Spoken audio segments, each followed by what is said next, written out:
এবার ধুন্ধুমার পরিস্থিতি সৃষ্টি হলো বিকাশ ভবন চত্বরে। বৃহস্পতিবার দিনভর চাকরিহারা শিক্ষকদের বিকাশ ভবন অভিযানকে কেন্দ্র করে উত্তপ্ত হয়েছিল চত্বর। আর রাত পড়তে না পড়তেই ফের একবার পুলিশি নির্যাতনের শিকার হলেন চাকরিহারারা। এর মধ্যেই এক ভিন্ন চিত্র বিকাশ ভবনের সামনে। চাকরিহারাদের আন্দোলনের মধ্যেই বৃহস্পতিবার সন্ধে বিকাশ ভবনের দোতলা থেকে ঝাঁপ দিলেন এক তরুণী। সূত্রের খবর, ওই তরুণী কোনো রকমই চাকরিহারা নন, তিনি এসেছিলেন বিশেষ কাজে বিকাশ ভবনে। তারপরেই চাকরিহারা যোগ্য শিক্ষকদের আন্দোলনের জেরে আরও অনেকের মতোই তিনিও বিকাশ ভবনে আটকে পড়েন। প্রত্যক্ষদর্শীরা জানান, কোনোভাবেই বাইরে বেরোতে না পেরে এদিন সন্ধে 6টা নাগাদ তিনি বিকাশ ভবনের দোতলা থেকে ঝাঁপ দেন। গোটা ঘটনাকে কেন্দ্র করে তীব্র চাঞ্চল্য ছড়িয়ে পড়ে বিকাশ ভবন চত্বরে।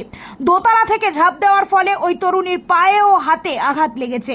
তিনি জানান, বাড়িতে অসুস্থ মা রয়েছেন এবং তার কারণেই আন্দোলনকারীদের বারংবার অনুরোধ করেও বাইরে বেরোতে পারেননি তিনি।